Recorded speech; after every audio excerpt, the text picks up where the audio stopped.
بسم اللہ الرحمن الرحیم۔ السلام علیکم۔ سیکنڈ ایئر کلاس، کل ہم نے حصہ اول یعنی تعارف قرآن کا پہلا موضوع نزول قرآن وحی کے طریقے پڑھا۔ آج ہم اپنا دوسرا موضوع سٹارٹ کرتے ہیں، جمع تدوین قرآن کی قرآن پاک کو کس طرح سے جمع کیا گیا، اس کی کیا وجوہات تھیں۔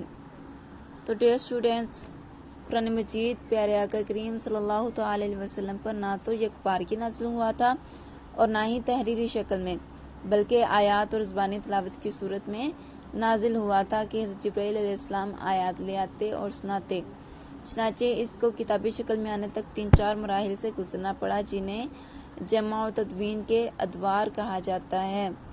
ان میں سب سے پہلا ہے عہد رسالت، دوسرا ہے عہد صدیقی اور تیسرا عہد عثمانی۔ تو آئیے ہم سب سے پہلے عہد رسالت کے بارے میں پڑھتے ہیں۔ چونکہ عہد رسالت میں نزول قرآن کی صورت تحریری نہ تھی، چنانچہ جب بھی کوئی وحی نازل ہوتی تو آپ صلی اللہ تعالی علیہ وسلم صحابہ اکرام رضی اللہ تعالی عنہم کو سناتے، اور جو سنتے حفظ کر لیتے تھے اور چند لکھ بھی لیا کرتے تھے۔ انہیں جو لکھتے تھے انہیں کاتبین وحی کہا جاتا تھا۔ کاتبین وحی کون؟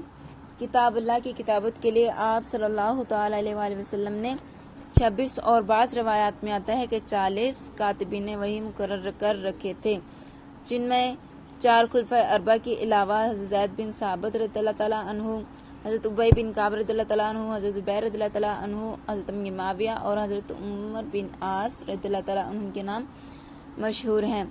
چنانچہ جب بھی کوئی آیت نازل ہوتی یا وحی ہوتی تو یہ احباب نے تحریر کر لیا کرتے تھے۔ آگے دیکھیے، تحریر کس چیز پہ کیا کرتے تھے؟ اس دور میں کاغذ بہت کم تھا، اور تھا بھی تو خاصا مہنگا تھا۔ چنانچہ صحابہ اکرام رضی اللہ تعالیٰ عنہم تحریری موضوعات کے لیے لکڑی کی تختیاں، یہ آپ کا شارٹ کوسچن بھی آ سکتا ہے کہ پہلے زمانہ میں قرآن پاک کن چیزوں پر لکھا جاتا تھا۔ اس کا جواب لکڑی کی تختیاں، پتھر کی سلیں، چمڑا، چوڑے پتے، شانے کی ہڈی کو استعمال کرتے تھے۔ چنانچہ آپ صلی اللہ علیہ وسلم کی رحلت تک، یعنی کہ آپ کے دنیا سے پردہ فرما جانے تک، پورا قرآن تحریری صورت میں تو موجود تھا، مگر کسی ایک چیز یا ایک جگہ پر نہ تھا۔ ان مسودات کے لیے مسجد نبوی میں ایک صندوق رکھا گیا تھا۔ ہر مسودہ اس میں، یعنی کہ جو بھی آیت جیسے نازل ہوتی اس کو لکھ کے اس صندوق میں رکھ دیا جاتا۔ نیز عربوں کا حافظہ بہت مضبوط تھا، سو اکثر صحابہ اس کو مکمل بھی یاد کر لیا کرتے تھے۔ آگے دیکھیے، عہد صدیقی یعنی حضرت ابوبکر صدیق رضی اللہ تعالیٰ عنہ کا دور مبارک۔ آپ صلی اللہ علیہ وسلم کے اس دنیا سے پردہ فرما جانے کے بعد جب حضرت ابوبکر صدیق کو خلیفہ مقرر کیا گیا تو آپ کے عہد میں قرآن مجید کو باقاعدہ تحریر میں لانے کی ضرورت پیش آئی۔ لہٰذا اس کی ضرورت کیوں پیش آئی اور طریقہ پڑھتے ہیں۔ سب سے پہلا ہے جنگوں میں حفاظ کی شہادت۔ مسلمہ کذاب، جس نے کہ نبی ہونے کا دعویٰ کیا، اس کے خلاف حضرت ابوبکر صدیق رضی اللہ تعالیٰ عنہ نے جنگ کی۔ اس جنگ کا نام جنگ یمامہ ہے۔ اس میں 70 حفاظ شہید ہوئے۔ یہ مسلمانوں کے لیے پریشانی والی بات تھی۔ آگے دوسرا پوائنٹ آ رہا ہے حضرت عمر کا مشورہ۔ اتنے زیادہ صحابی چونکہ حافظ قرآن تھے، شہید ہو چکے تھے، تو حضرت عمر رضی اللہ تعالیٰ عنہ بہت پریشان ہوئے۔ حضرت ابوبکر صدیق رضی اللہ تعالیٰ عنہ کو مشورہ دیا کہ قرآن کو جمع کیا جائے، اگر ایسے ہی حالات چلتے رہے تو قرآن کا کچھ حصہ گم نہ ہو جائے۔ پہلے تو حضرت ابوبکر صدیق رضی اللہ تعالیٰ عنہ نے انکار کیا، لیکن حضرت عمر کے اصرار کرنے پر وہ مان گئے۔ پھر کس طرح سے جمع کیا گیا؟ حضرت زید بن ثابت کا تقرر، یعنی کہ ان کو مقرر کرنا۔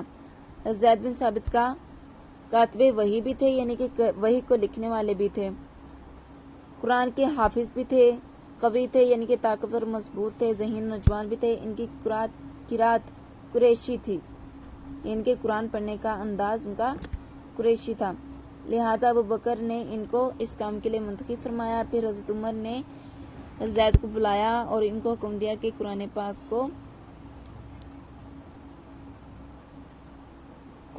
کو جمع کریں۔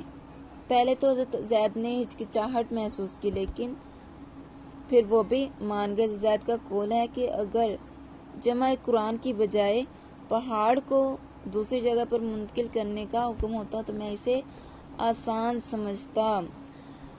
آگے دیکھیے زید کا طریقہ کار کیا تھا۔ انہوں نے تمام صحابہ کرام کو حکم دیا کہ جس نے بھی آقا کریم سے براہ راست سنا ہوا ہے جو کچھ بھی حصہ ہو تو وہ لے آئے۔ لوگوں نے حکم مانا۔ مسجد نبوی میں نوشتہ جات بھی جو تھے وہ سب پیش کیے گئے، اپنے والا بھی انہوں نے پیش کیا۔ پھر تحقیقات کے بعد قرآن پاک کو جمع کر کے تحریر کیا گیا۔ بہرحال قرآن مجید کو ابھی ایک مکمل کتاب کی شکل نہ دی گئی بلکہ صحیفے یعنی جمع کیے ہوئے اوراق تھے، تو واضح ہوا کہ حضرت ابوبکر صدیق رضی اللہ تعالیٰ عنہ کے عہد میں قرآن کو جمع کر لیا گیا تھا۔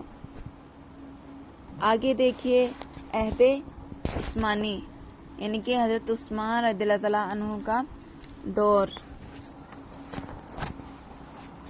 ہاں جی، اس میں سب سے پہلے ہے عرب کی 7 قراتیں۔ عرب میں 7 قراتیں یا 7 بولیاں مروج تھیں یعنی کہ مشہور تھیں، جو 7 قبائل کی زبان تھی۔ سبھی کو اپنی اپنی قرات پڑھنے کی اجازت تھی، یعنی کہ جو 7 قبیلے تھے ان کی جیسی زبان تھی ویسے ان کو پڑھنے کی اجازت تھی۔ حضرت عثمان غنی کے عہد میں، ان کے دور میں جب جغرافیائی حدود بہت زیادہ وسیع ہو چکی تھی اور غیر عرب بھی یعنی کہ جو عرب والے نہیں تھے وہ بھی اسلام لے آئے، تو انہوں نے عربیوں سے قرآن سیکھا، تو ان کی درس و تدریس میں فرق آنے لگا۔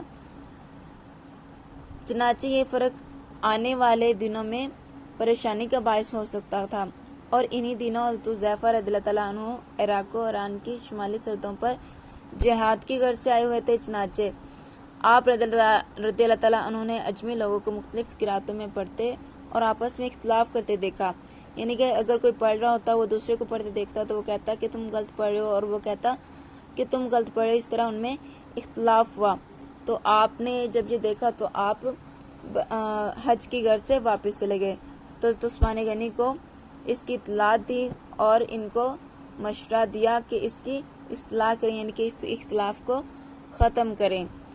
پھر حضرت زید رضی اللہ تعالیٰ عنہ ان کو مقرر کیا گیا اسی کام کے لیے۔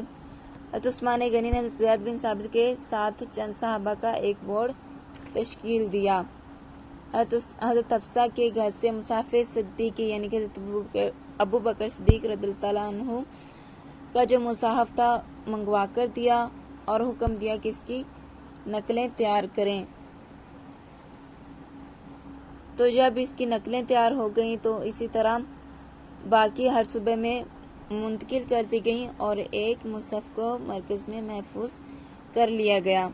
عثمانی کارنامہ۔ حضرت عثمان غنی کا کیا کارنامہ تھا جو کہ بہت مشہور ہے؟ حضرت عثمان غنی رضی اللہ تعالیٰ عنہ نے مصحف صدیقی کو قریشی لہجے کے مطابق ایک مجلد کتاب یعنی کہ جو جلد کی ہوئی کتاب ہوتی ہے، مکمل کتاب کی صورت میں تیار کروایا۔ آج تک قرآن حکیم اسی شکل میں دنیا بھر میں موجود ہے، اس لیے آپ کو جامع القرآن کا لقب بھی دیا گیا ہے۔ آپ کا شارٹ کوسچن کہ کس صحابی کو جامع القرآن کا لقب دیا گیا ہے، تو آپ لکھیں گے حضرت عثمان غنی کو جامع القرآن کا لقب دیا گیا ہے۔ عہد، نقاط، حرکات اور آپ۔ شروع میں اسلام میں عرب میں نقطے، اعراب، حرکات وغیرہ نہیں ہوتی تھی اور وہ بدون اعراب تلاوت کر لیتے تھے، یعنی کہ جو عربی تھے وہ تو تلاوت کر لیتے تھے چونکہ ان کی وہ زبان تھی عربی۔ اجمیوں کے لیے یعنی کہ جو عرب والے نہیں تھے، اجمیوں کے لیے ایسا کرنا مشکل بلکہ بہت ہی ایک ناممکن کام تھا۔